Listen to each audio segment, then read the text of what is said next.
Elhamdülillah, salatu vesselamu ala rasulillah. İnşallah Manhaj-ı Salikin kitabını sabağızda olantağız. Ötkönkü sabaqta daratты buzuvchi narsalarni o'qib o'tganmiz. Bu sabaqta andan keyingi bölüm g'usulni vojib qiluvchi narsalar jana g'usulning sifatini o'qib o'tamiz. G'usul degan bu junu. Shariatda jununi aytadi. Qachon junu mildatli bo'ladi odam bolasina. Qachon junu vojib bo'ladi. Jana jununing sifatini o'rgatgan bölüm. Bu almaycıda babu ma yujibul ghusla wa sifatuhu. Bu bölüm qachon g'usul junu vojib bo'ladi, jana onun sifatini eskergen bölüm dedi. Andan keyin oşol jununi vojib qiluvchi bir necha amallarni eskeradi. Aytib жатады: "Wa yajibul ghuslu min al-janaba wa hiya inzal mani bi watin aw ghayrihi." Birincisi ne dedi? Birincisi junub bolsong anda junu vojib bo'ladi dedi. Junubtu tushundirib aytadi. Junub degan bu qo'shilganda uruqdan chiquvsi. Je bo'lsa qo'shilbayla boshqa yo'l bilan bo'lsa da uruqdan chiqqan bo'lgan bo'lsa, o'shanda g'usul vojib bo'ladi. Bu birinchisi. Birinchisi erkak bo'lsin, ayol bo'lsin, urug'i chiqqan bo'lsa, bel urug'i. O'shanda g'usul alu junu vojib bo'ladi. Buga dalil Sahih Muslim'de kelgen hadiste Peygamber sallallahu aleyhi ve sellem aytadi: "El-ma'u minel-ma'." Su sudan deydi. Bunun mayisi jununun susu oşol uruqtun susundan deydi. Eğer de uruqtun susu çıkan bolsa, anda juniş gerek degen manide. Jana bu nersede alımların arasında talaş yok, icma bağlanması. Eğer de uruq çıkan bolsa, anda juniş vacip болады.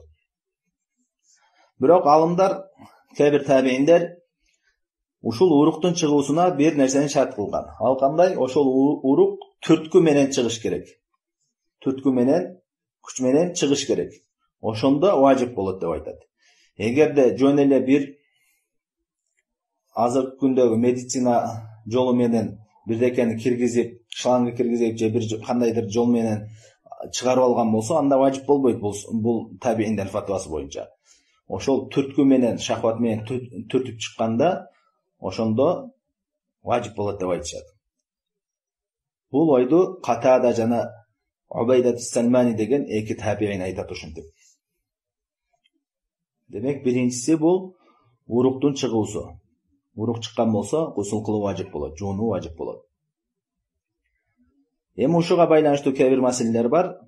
Биринчи маселе, уктап турган болсоң, түшүркө бул урук чыккан болсо, анда да жуунуш керекпи же жуунбаш керек дегенде, түшүркө кошулбасаң дагы түшүркө урук чыккан болсо дагы анда жуунуш вacip болот.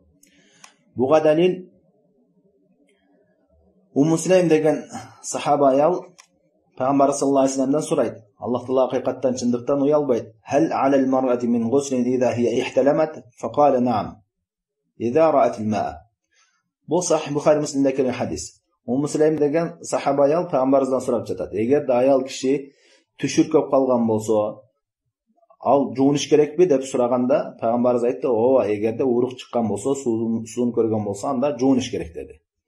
Bu da'van olimlarning orasida talash yo'q bo'lgan ijmo masala edi. Agarda tushur ko'p, uruq chiqqan bo'lsa, unda da'van juvunish kerak. Undan keyingi masala, agarda tushur ko'p Түшүндө ал жунуп болсо дагы, бирок суу чыккан эмес болсо, ойгонсо суу жок, кургак болгон болсо, урук чыккан эмес болсо, анда ага гусул кылыш вacip болбойт. Бул да алымдардын арасында талаш жок болгон маселе. Андан кийинки маселе, эгерде уктап турган болсо, кийиминде суу көргөн болсо, бирок ал суу урук эмес, бел урук эмес, жөн эле бир суюктук көргөн болсо, ошондо да жуунуш вacip болбойт дегенде, туурасы Аллах алам анда жуунуш вacip эмес, бирок жуунуш сүннөт. Эгерде этиясчар жуунуп койсо, ал үчүн жакшы сооп болот. Буга далил Ибн Умар радыйаллаху анху сахаба суралганда ушул жөнүндө. Ал айтат: "Амма лау раайту ана фагтасалт." Эгерде мен ошондой суу көргөн болсом, анда мен жуунам дейт. Бул ошон сүннөт экендигине далил болот. Эгерде вacip болгон болсо, анда Ибн Умар айтмак: "Ооба, жуунуш керек сөзсүз түрдө" деп айтмак. Демек, биринчиси ушул уруктун чыгуусу. Биринчи гусулду, жуунууну вacip, милдеттүү түрдө жуунуу керек кылган нерсе Бул уруктун чыгуусу, бел уруктун чыгуусу. Андан кийин айтты. Экинчиси дейт, ау билтикайл хитанайн. Экинчиси болсо, аял менен эркектин жыныстык мүчөсүнүн жолугуусу дейт. Аял менен эркектин жыныстык мүчөсүнүн жолугуусу. Буга далил пайгамбар саллаллаху алейхи вассалам айтат: "Умассал хитанул хитан факад ваджабал гусл." Эгерде ошол эркектин мүчөсү менен аялдын жыныстык мүчөсү жолугушкан болсо, анда гусул важип болот деп пайгамбар саллаллаху алейхи вассалам айтты. Бул хадис Сахих Муслимде келген. Бул да алымдардын арасында талаш жок болгон маселе. Бирок ошол жолугуусу канчалык деңгээлде дегенде, алымдар айтат, эркектин жыныстык мүчөсүнүн баш жагынын аялдын жыныстык мүчөсүнө кирүүсү, баш жагы. Эгерде учун деле бир аз кирген болсо, анда гусул важип болбойт. Толук ошол башы толук ошол кирүүсү ошондо гусулду важип кылат. Ал урук чыкпаса дагы эркектин жыныстык мүчөсүнүн аялдын жыныстык мүчөсүнө баш жагы кирген болсо толук, ал урук чыкпаса дагы гусул алуу важип болот. Бул экинчи нерсе.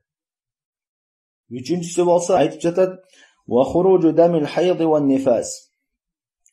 Аялдардын этеккиринин, айыз канынын жана нифастын келүүсү. Ошол кан келип токтогондон кийин, аларга жуунуш важип болот. Милдеттүү түрдө жуунуш керек. Намаз окуш үчүн жана күйөөсүнө кошулуш үчүн жуунуш керек. Буга далил Аллах Таала айтат: "Ва ла тaqrabunna hatta yathurn." Аларга тазаланмайынча, аялдарга хайыздан кийин, нифастан кийин тазаланмайынча жакындабагыла деген. Бул тазаламайынча дегенден максат, алар айтышат, жуунмайынча деп. Бул үчүнчүсү. Андан кийинки төртүнчүсү болсо, айтып жатат: "Омауту гайри шахид." Шахидтен башка адамдын өлгөн болсо, адам өлгөн болсо, аны жууш важип болот. Ошо өлүк жөнүндө айтып атат. Буга далил пайгамбарыбыз саллаллаху алейхи вассаламдын кызы өлгөндө аны сахаба аялдар жууп аткан болот. Пайгамбарыбыз кирип айтат: "Игсилнаха саласан ау хамсан ау аксар мин залик бимаин ва сидрин." Сахих Бухари Муслимде келет бул хадис. Пайгамбарыбыз айтты: "Аны 3 жолу же болбосо 5 жолу же андан көбүрөөк суу менен жана сидр менен жуугула" дейт. Сидр деген бул чөптүн бир түрү. Ошол жыттуу самындын ордуна колдоно турган нерсе. Жуугула деп буйрук кылды. Демек, өлүктү жуу, өлгөндөн кийин жуу бул важип. Өлгөн адамды сөзсүз түрдө жууш керек. Айтты: "Гайру шахид." Шахидтен башкасын деди. Шахид адам шариатта жуулбайт. Шахид деген ким? Ошол согуш болгондо, согуш майданында өлгөн болсо, мусулмандар менен кафирлардын арасында согуш болгондо, ошол согуш майданында өлгөн, ошол шахид болот. Ал жуулбайт. Ал эми шахидтен башкасынын баары жуулуш керек. Бул дагы өлүм дагы гусулду важип кылуучу нерселерден. Бул төртүнчүсү. Андан кийин бешинчисин айтып жатат: "Ва исламул кафир." Бешинчиси кафирдин исламга кирүүсү дейт. Эгерде кафир адам исламга кирген болсо, ал үчүн жуунуш важип болот деп айтып жатат. Эми бул алым ушул важип деген ойду тандаган. Бирок башка алымдар айтат: качан важип болот?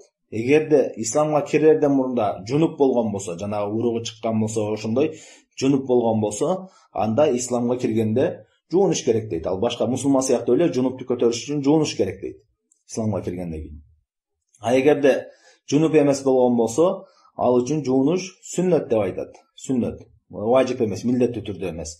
Эмне себептен дегенде, анткени Пайгамбар саллаллаху алейхи вассалам исламга киргендин баарыны жуунууга буйруган эмес деп айтышат. Эми ушул жерге чейин ушул 5 нерсени, гусулду важип кылуучу 5 нерсени эскерди. Андан кийин ушулардын далилдерин эскерет.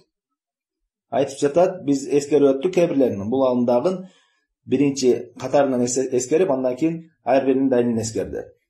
Биринчи жунуп болсо, гусул алыш керек деди. Ошого далил Аллах Таала айтып жатат: "Ва ин кунтум жунубан фаттахару." Эгерде жунуп болсоңор, жуунгула, тазалангыла деди. Жунуп деген жанагы бел уруктун чыгуусу. Андан кийин хайыз менен нифаска далил алып келатат. Аллах Таала айтып жатат: "Ва ла тaqrabunna hatta yathur, fa idza tatahharna fa'tuhunna min haythu amarakumullah." Ала аялдарыңарга хайыз нифастан кийин алар тазаланмайынча жакындабагыла. Эгерде алар тазаланган болсо, анда Аллах Таала буйругандай жол менен аларга жакындагыла дейт. Тазаланудан мақсат ай иза иғтасална жуынған болса деп айтып жатады. Андан кейін айтты, негізі бұл алым төртіншісі өлімді өлгөндөн кийин ошо өлүктү жуу жөнүндө айтты эле. Бирок бул жерде далилди өлүктү жууган адам да жуунуш керек деген далилди эскерип атат. Айтып жатат: "Вакад амара наби саллаллаху алейхи ва саллям бил гусли мин тагсилил майит." Пайгамбар саллаллаху алейхи ва саллям өлүктү жууган адамды дагы жуунууга буйруду деп айтып жатат. Өлүктү жуунууга буйруган деген бул жерде башка алымдар айтат, өлүктү жууган адам жууну важип эмес деп, милдеттүү түрдө эмес. Анткени Ибн Аббас жана Ибн Умар деген эки сахабадан фатва келген, алар өлүктү жууган адам жуунуш керекпи дегенде жок, жуунбайт, дарат алыш керек деп айткан. Биз даратты бузуучу нерселерди эскергенбиз. Өлүк жууган адамдын дараты сынат, дарат алыш керек деп. Ошондой эле айтты: "Ва амара ман аслама ан яғтасил." Кимде ким исламга кирген болсо, аларды да жуунууга буйруган деп айтып жатат. Бул жөнүндө бир-эки хадис келген, бир-эки сахабанын буйруган. Бирок ал хадистерди кээ бир алымдар даиф деп айтышкан. Ошон үчүн исламга кирген адам жуунуш милдеттүү түрдө эмес. Качан жуунуш милдеттүү түрдө болот? Эгерде жунуп болгон болсо, анда жуунуш керек болот.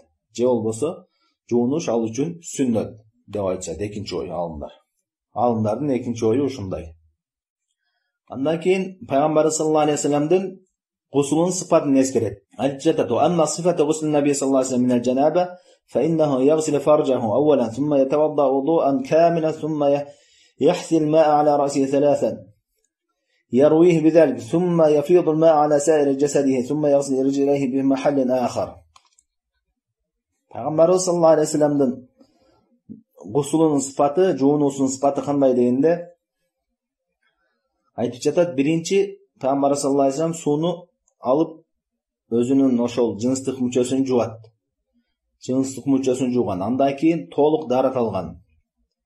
Андан кийин башына 3 жолу сууну куюп, башын чачтарын астыларын жууп, андан кийин денесинин бардыгыны жууган. Андан кийин башка жерге жылып туруп бутуну жууган, эки бутуну жууган. Ушул Пайгамбар саллаллаху алейхи ва салламдын гусулу деп айтты. Пайгамбар саллаллаху алейхи ва салламдын гусулун сыпаттаган эки хадис келген. Бири Айша энебиз риwayat кылган. Азыркы эскерген сыпатты Айша энебиз эскерген ушундай сыпатта жуунган деп. Бул хадис Сахих Бухари Муслимде келген.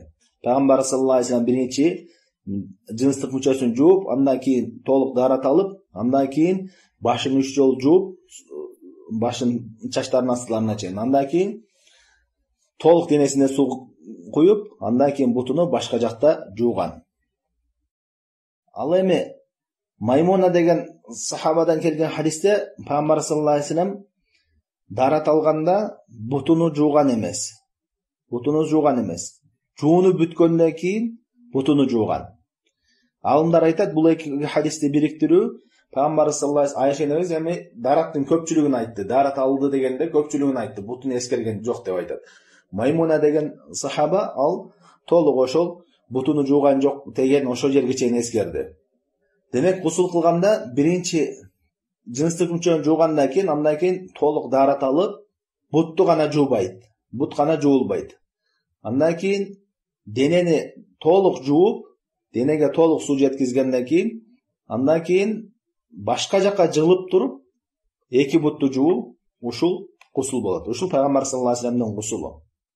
Бул гусулдун биринчи сыпаты, бул толук сыпаты, сүннөт амалдары менен. Ал эми гусулдун экинчи сыпаты, жарактуу сыпаты бар. Эгерде суу аз болгон болсо, же шашылыш болгон болсо, бир адам ниет кылып бисмилла деп эле ушул сууга толук кирген болсо, денесинин бардык жерине толук дарат албай эле денесинин баарына суу жеткирген болсо, ошол жарактуу болот. Бул жарактуу сыпаты. Ал эми биринчи эскерген сыпат болсо, ал гусулдун толук сүннөттөрү менен толук болгон сыпаты. Андан кийин бул алма айтып жатат: "Вал фарду мин хада гасл жами'ал бадан." Эми гусулдун фарзы эмне дегенде, дененин бардыгыны, бардык жерине суу тийгизүү ушул фарз деди. "Ва ма tahta ash-shu'ur al-khafifa wal-kasifa." Жана ошондой эле чачтын астыларына чейин суу жеткирүү, ал чач koyuq bolsun, suyuq bolgon bolsun, çaştın astına su жеткирүү farz dedi. Üstünlerine emas, çaştın astı jagına terisine su жеткирүү uşul farz. Demek gusuldun farzı bu denen barına su жеткирүү. Al emes sünnetleri men alam deseng, anda birinci bismillah dep aytıp, andan keyin жыныстык мучон жууп, andan keyin толук daarat alıp, buttan başka jagын толук daarat alıp, andan keyin denege толук su kuyup, andan keyin başka jak ajılıp, iki buttu жууp чыгуу, ушул толук сүннөтү менен гусулдун сыпаты. Ал эми фарзы болсо, дененин баарына гана суу жеткизип коюу. Ушу менен ушу жерге чейин гусулду милдеттүү кылуучу нерселерди, гусулду важип кылуучу нерселерди жана гусул Пайгамбар саллаллаху алейхи вассаламдын гусулунун сыпатыны эскерди. Ушул жерге чейин жетиштиктүү. Иншаллах саллаллаху алейхи ва саллям ала хайр халқи Мухаммад ва ала алихи ва сахбихи ажмаин.